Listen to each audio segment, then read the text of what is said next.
Hi guys, this is another video on financial management for the second unit. And again, just a brief intro about me. And since we have already covered investment decisions, in which we talked about the nature and the factors which affect investment decisions, and the options in which we can invest our money. So it was all about the introduction of investment decisions. Now, one very important aspect which is relating to investment is capital rationing. So I'll discuss about capital rationing in this lecture. So what is this capital rationing? First of all, we'll just break down this term into two words, capital and rationing. Capital means money, obviously, and rationing basically means shortage. So capital rationing means when we have shortage of funds. So when there's a shortage of funds to suffice the investment, we call it a case of capital rationing. So what exactly is this and how do we go about it? I'll just tell you about it. The first thing is that there's a difference between the funds that you have and the funds that are required for the investment. Now, the funds that are available with you might be less, might be equal, or might be greater than the actual funds required for the investment. Now, when you have excess of cash, there's no problem. You can simply invest it in the investment project. But the problem arises when the available funds with you falls short of the actual required funds. अगर आपके पास कम है और आपको ज़्यादा funds invest करने थे, then it's a case of capital rationing. So once again, I'll just repeat the meaning of capital rationing by breaking it in two terms, capital plus rationing. So capital means money and rationing means shortage. So when there's a shortage of money for investing, that is capital rationing. So now, in the previous lectures, I have told you that financial management focuses to increase the wealth of shareholders. We have shifted from profit maximization to wealth maximization over a period of time. And because of that objective, it becomes very important that we always consider the factors that might affect the decisions of our stakeholders, or especially should I say shareholders. Now, since the objective is to increase the wealth, and when you are already falling short of the money that you are going to invest, how are you going to increase the wealth? So the answer is to maximize the wealth. In such a case, when there is a shortage of funds, the company will have to decide among the various options of investment projects that which one is better and which one will try to cover up for the other projects, which will try to give us maximum return. So here what we are going to do is, whenever we want to invest, we have n number of options available with us. And obviously, if 10 or 5 out of them are rejected, even then we are left with many options. Now, out of those options, we can only choose 1, 2, or maybe 3, depending upon the available funds. Now, what about the other 2 which are equally good? How are we going to invest our money in that? That is when capital rationing comes into picture. So according to capital rationing, you will try to allocate the scarce available funds into these various investment options depending upon their respective ranks. Now, how we are going to rank these projects, that I'll tell you in the time to come. Okay, I'll just start with the lecture, and moving on, I'll explain it to you. So now let's just consider one situation. Obviously, as I've already told you, that there is no problem if the company is having sufficient funds. The problem is when we are having lack of funds. So suppose the firm has only 200 lakhs. There's a company which only have 200 lakhs with itself. Now the company cannot invest or undertake all the projects which have positive net present value, or IRR, which is greater than the cost of capital. In such a case, what will the company do? The company will have to sacrifice or to let go of certain projects which are equally good, and will have to select only limited projects. Further, how we are going to maximize the wealth in this case? So now the thing is, in capital rationing, we will do partial investing or full investment depending upon the divisibility of the securities or projects. So before I go to that, let's understand the actual meaning and definition of capital rationing. Rationing is the process of allocating scarce resources. Scarce means something which is less in quantity. Okay, so here scarce resource means money, because money is a limiting constraint here. So rationing is the process of allocating scarce money on the basis of priority based on certain criteria. Now that criteria that we are going to lay down is based on the divisibility of projects. So we'll rank the different projects, and based on that, we will allocate our available funds. If I have 20 lakhs with me and I have 10 projects with me, then based on the ranks, I'll either invest 2 lakhs in project A, 3 lakhs in project B, 4 lakhs in project C, so on and so forth. I'm going to go about it. Okay? I'm not going to invest the entire 20 lakhs in just one project. Why I'm not doing so? Because all the projects are equally good. And being a rational investor, it is always good to keep all your eggs in different baskets. Never keep your eggs in one basket. This is a quote which is always being studied by the finance students. Never keep your eggs in one basket. कभी भी अपना सारा पैसा एक जगह पर नहीं लगाना. And because already you know that all the options are equally good, then why to invest in only one project? You should always invest in the maximum possible projects that you have. Why we actually do that? Because the thing is, if you are investing all the money in just one project, chances are that that project might turn out to be bad.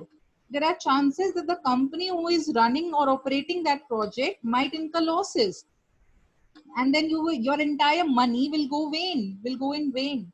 Your entire hard work, your entire effort will go in vain.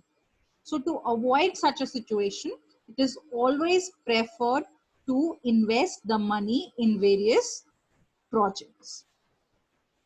Now, next thing is, capital rationing is a situation when the company cannot undertake all the investment projects with positive NPV. जितने भी आपके पास projects available हैं, जिनका भी positive NPV है, अगर आप उन सबको नहीं ले सकते हो, it is only then when you call for capital rationing. So it is considered as a situation where sufficient funds cannot be made available to finance all the profitable projects. Or you can say it is a situation where a constraint, एक limitation डाल दी जाती है, or a ceiling is placed on the size of capital expenditure during a particular period of time. आप कितना capital expenditure करने वाले हो, कितना खर्चा करने वाले हो इन्वेस्टमेंट पे, किसी कैपिटल एसेट के क्रिएशन पे, उस पर लिमिट आ जाती है, उस पर एक सीलिंग आ जाती है कि इससे ज्यादा आप नहीं कर सकते, ठीक है। या फिर आपकी ऐसी सिचुएशन हो जाती है कि आपके पास फंड्स नहीं है उतने कि आप सारे ऑप्शंस में अपने पैसे को लगा सको। So it refers to the selection of investment proposals in a situation of constraint on availability of capital funds to maximize the wealth of the company by selecting those projects which will maximize the overall NPV of the concern. तो यहाँ पे हम क्या करेंगे, we will select those options or those projects which will help us to increase the wealth of the shareholders and which will maximize the overall net present value of the company. Also, the company has to decide, or the management has to decide, the profitable investment options and determine a combination of the projects which will yield highest NPV within the available funds. Now, why do we actually have to go for capital rationing? One point is already clear to us, that when the finance or the funds are limited, we have to go for capital rationing. Now, that was a very broad concept. If I break it down, there are two more concepts. So one is external factors are there. Second is internal factors. External factors basically known as hard capital rationing or hard rationing, you can call it. Internal factors are also known as soft rationing. Now, what this external rationing means or hard rationing means, this is basically done by the market. So imperfections in the capital market which make it, which make the investments quite expensive, or because of the prevailing conditions in the market, or the whatever kind of economic situation is prevailing, and all these kinds of factors contribute to the investment decision. So if the cost of capital has increased because of some market volatile reaction, in that case your investment will become more expensive and you will try to limit your investment. You will put a ceiling on investment, that you can only invest this much amount. But then again, there are certain investment options available with you which are very good, but since you have put a ceiling, you are only limited to invest that much amount of money. So that is external rationing. B, which is internal factor, which is soft rationing, means when your self-imposed restrictions are there by the management. If the management decides that we are allocating this much amount for investment in our budget, आपने एक budget prepare किया, financial budget prepare किया, in which you have allocated the amount for investment and for other day-to-day expenses and other things. And in that, if you have allocated a very small amount of money for investment, for capital investment, then that is again a case of capital rationing. So these are the two reasons because of which we have to do capital rationing, because of which we have to allocate our scarce resources in such a way that the wealth of the shareholders is maximized and the overall NPV becomes highest, becomes maximum for the company. Now, how do we actually do this capital rationing? So there are two options available with us. One, when the project is indivisible. Second, when the project is divisible. Now, what this divisibility means? I'll give you an example. If let's say I'm building I'm constructing a building, okay, and that building has 10 floors, and the entire cost of the project comes out to be 10 crore, okay, but I am only having 8 crores with me. So अब 10 करोड़ की building को 8 करोड़ में कैसे बनाए? So in that case, what you will do, because there are 10 floors, which means that one floor cost 1 crore, and you are having 8 crores with you. तो आप क्या कर सकते हो कि 8 फ्लोर्स आप बना सकते हो. If you want to invest 8 crores, entire 8 crores in that project, then you can do this much investment. ठीक है, आपके पास जो है आप उतना इन्वेस्ट कर दोगे. ठीक है, सो दिस इज डिविजिबल कि आप प्रोजेक्ट को डिवाइड कर सकते हो depending upon the amount of money that you have. But let's say आपको एक ब्रिज कंस्ट्रक्ट करना है. ठीक है, let's say you have to construct a bridge. Now bridge obviously can not be constructed half way कि मैं तो 80% bridge construct कर देता हूँ, बाकी का 20% कोई और आके कर देगा. That's not possible, right? You cannot say that if a bridge has to be built which will cover an area or which will cover a distance of 10 kilometers, and you say that I am only having funds from which I can construct a bridge for 8 kilometers. That's not possible. 8 kilometre के बाद क्या लोग पानी में कूद के जाएंगे, cross करेंगे ब्रिज को? नहीं ना. So the project here is indivisible. We cannot divide it. So in that case, what you're going to do, how you're going to invest your money? Invest तो आपको करना है, so how will you do it? So when the projects are divisible, you actually allocate your money based on the PI index, that is profitability index.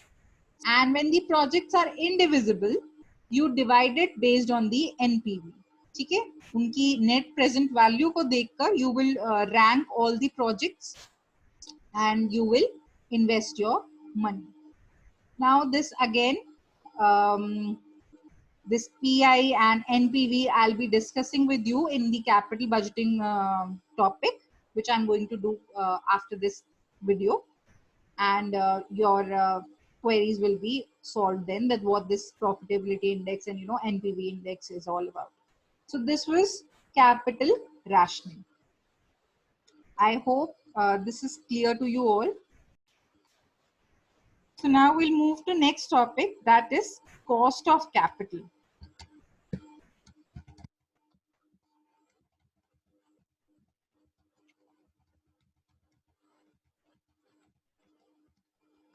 Now what this cost of capital means. So over a period of time or over and over, you must have heard this term cost of capital, cost of equity, cost of debt. Now what exactly is this? What do you mean by cost? Cost is basically जो आपका खर्चा होता है, the expenses that you have incurred is known as your cost. ठीक है, of producing something or generating something. तो कोई भी चीज, कोई भी benefit if you are having, then उसके लिए you have to pay some cost. Now capital की cost क्या होती है? Capital means money. Now what is the cost of money? So here the point that needs to be understood is that this capital or this money is not yours. This is someone else. It belongs to someone else.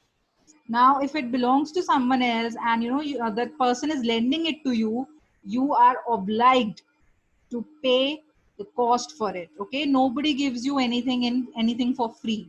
Charity nahi ho rahi hai. So if you are if you are taking capital from someone, then it becomes your responsibility that you have to pay some cost. Okay, you have to pay some return on it. So the cost of raising funds is called cost of capital. So here, cost of capital is basically the opportunity cost of making a specific investment. It is the rate of return that could have been earned by putting the same money into a different investment with equal risk. आपके पास choice होती है, ठीक है? When a shareholder is investing money in your company, ठीक है? He is letting go his present consumption. He could have easily, consumed, and he could have purchased something out of it, or he could have invested it somewhere else. He could have invested in a bank account. Now, if instead of doing that, he's putting that money in your company, then don't you think that it's your responsibility to cover up for that loss that he's having? If he's letting go of that interest income that he could have earned Had he invested his amount in the bank account? Yes, obviously.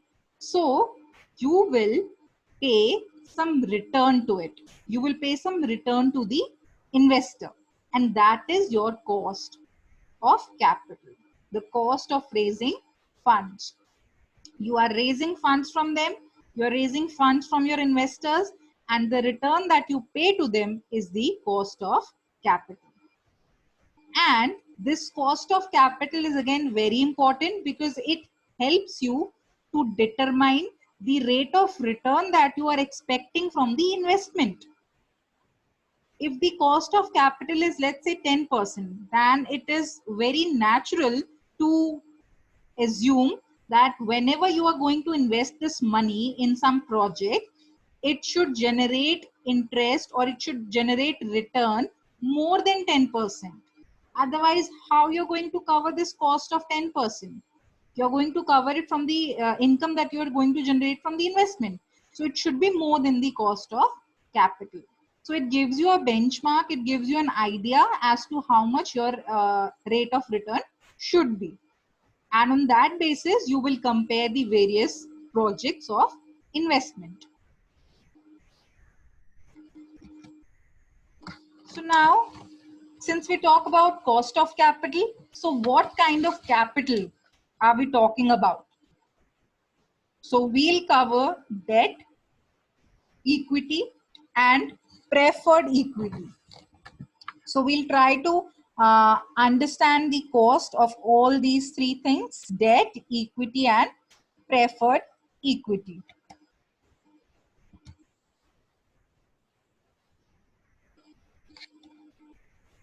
So now what do you mean by debt? I'll just introduce these three terms and we'll go in more detail in the subsequent lectures. Okay?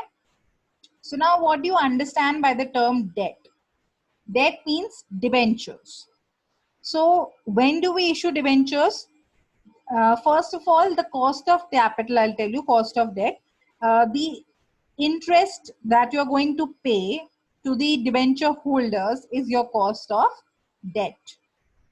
Then equity means equity shares, and the dividend income that you're going to pay to the shareholders is known as cost of equity. And the preference dividend that you're going to pay to your preference shareholders will be your cost of preferred equity. Now, what is debenture, what is equity, and what is preference equity?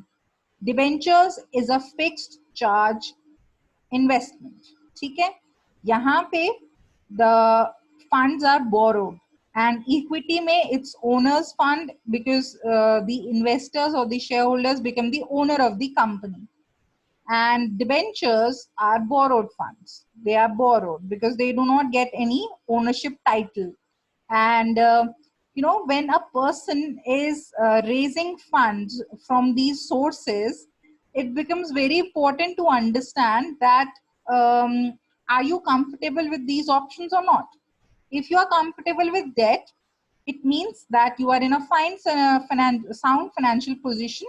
You will be able to pay them good return because it's fixed. The rate of interest is fixed. You have to pay it irrespective of the fact your company is earning profits or not.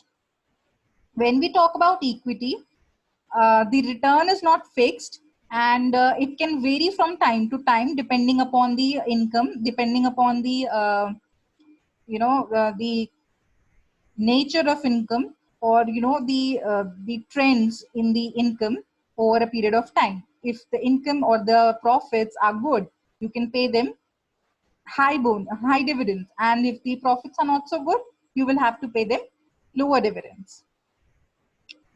Preference equity or preference shares are kind of a mixture of both these two options that I have just told you. They do not get ownership title, just like equity shareholders. They do not get that thing. They are not, they're not the owners of the company. But yeah, they are also not a fixed charge against profit, and do not get any tax benefit from these shares. But the only thing is that in case of winding up of the company, the preference shareholders will be given preference over the equity shareholders. That's the only difference we have between these two things. And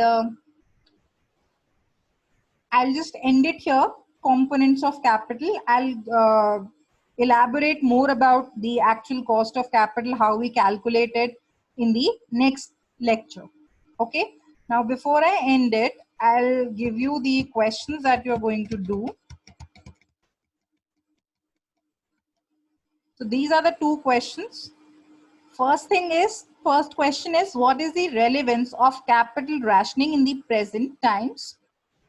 Second is, what is the cost of capital? So these are the two questions that you have to do. So this is it for today. Okay, thank you guys.